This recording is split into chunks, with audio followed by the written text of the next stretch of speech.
పిల్లలు వచ్చారని మేము నాటుకోడిని చేసామండి. మా హస్బెండ్ నేను నాటుకోడిని తెచ్చి నాటుకోడి పులుసు చేశానండి. చూడండి, ఫస్ట్ అయితే ఈ రకంగా కోడిని కోసామండి.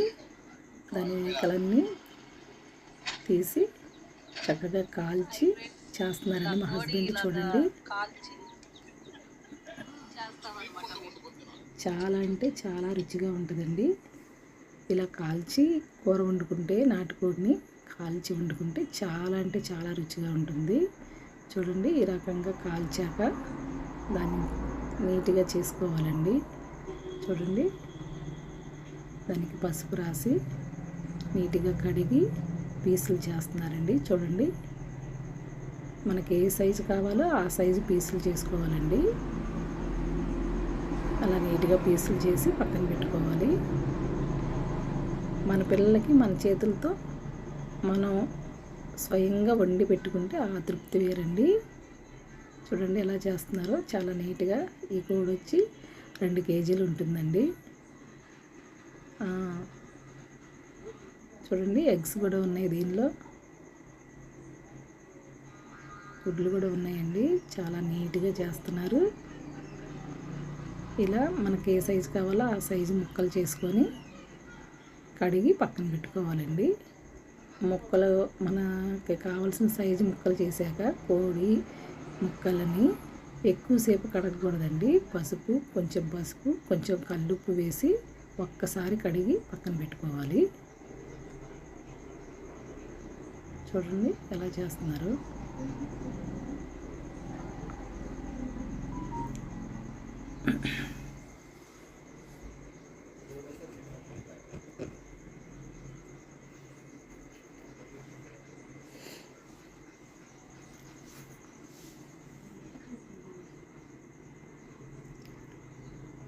నీట్గా కడిగి పక్కన పెట్టుకోవాలండి.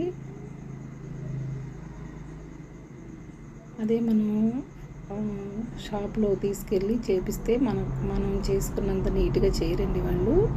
చూడండి, ఇలా పీసులు చేసుకొని ఒకసారి సాల్టు, కల్లుప్పు, కొంచెం పసుపు వేసి కడిగి పక్కన పెట్టుకోవాలండి. చూడండి, చికెను చాలా బాగుంది కదండి. నీట్గా నాటుకోడి గట్టిగా ఉంటుంది కాబట్టి ముక్క ఒక 5 నుండి 10 నిమిషాలు మనం బాయిల్ చేసుకోవచ్చండి.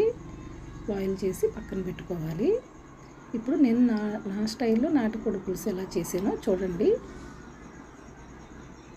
స్టవ్ మీద బాండీ పెట్టి 6 టేబుల్ స్పూన్ల ఆయిల్ వేసానండి. ఆయిల్ వేడయ్యాక ఉల్లిపాయ, పచ్చిమిర్చి పేస్ట్ చేసుకొని పెట్టుకున్నానండి. ఆ పేస్ట్ వేసానండి.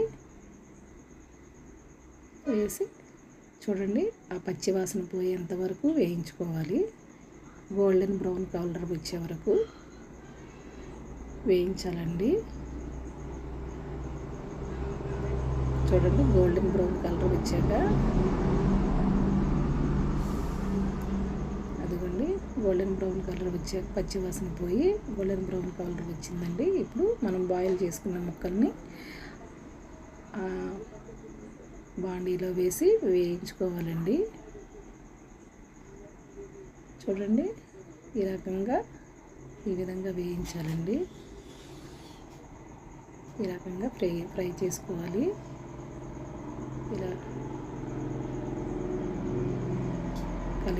ఈ రకంగా కలిపాక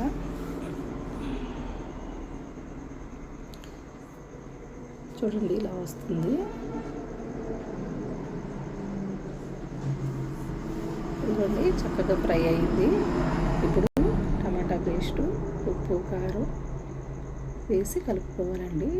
నేనైతే టమాటా పేస్ట్ వేస్తాను, ఎందుకంటే గ్రేవీ ఎక్కువగా ఉంటుందండి. గ్రేవీ ఎక్కువగా వస్తుంది. దీనిలోనే గసగసాలు, అల్లం వెల్లుల్లి పేస్ట్ కూడా వేయాలండి. చూడండి, నేను తయారు చేసుకున్నాను.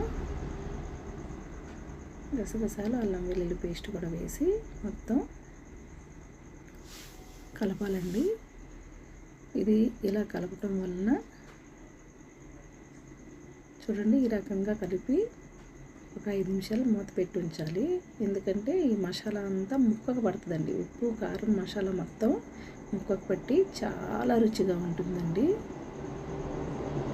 ఇదిగోండి ఇలా దగ్గరకు వచ్చాక ముక్క మునిగేంత వరకు మనం వాటర్ వేసుకోవాలి. ఎందుకంటే నాటుకోడి కొంచెం గట్టిగా ఉంటుంది కాబట్టి ముక్క మునిగేంత వరకు వాటర్ వేయాలి. 30 నిమిషాలైనా ఉడకాలండి దగ్గర దాదాపు. ఈలోపు మనం గరం మసాలా పొడి చేసుకుందామండి. నేనైతే ఇంట్లో తయారు చేసుకుంటాను, మీరు కూడా చూడండి. ధనియాలు, చెక్క, లవంగం, యాలకులు దోరగా వేయించి పొడి చేసి 1 టేబుల్ స్పూను వేయాలండి. అదిగండి, కూర అయితే రెడీ అయిపోయిందండి. స్మెల్ అయితే అదిరిపోతుందండి. చాలా అంటే చాలా బాగుందండి. చాలా రుచిగా ఉంటుంది నాటుకోడి పులుసు. చూడండి, ఆయిల్ దగ్గరకు వచ్చే వరకు, ఆయిల్ పైకి వచ్చే వరకు ఉడకనివ్వాలండి. అయిపోయిందండి, కూర రెడీ అయిపోయింది. ఇప్పుడు కొత్తిమీర వేసి గార్నిష్ చేసుకోవాలండి. ఈ నాటుకోడి పులుసు వైట్ రైస్లోకైనా, బగారా రైస్లోకైనా, బిర్యానీలోకైనా చాలా బాగుంటుందండి. నేనైతే బగారా రైస్ చేశాను మా పిల్లలు వచ్చారని. చూడండి, చాలా అంటే చాలా బాగుంటుందండి.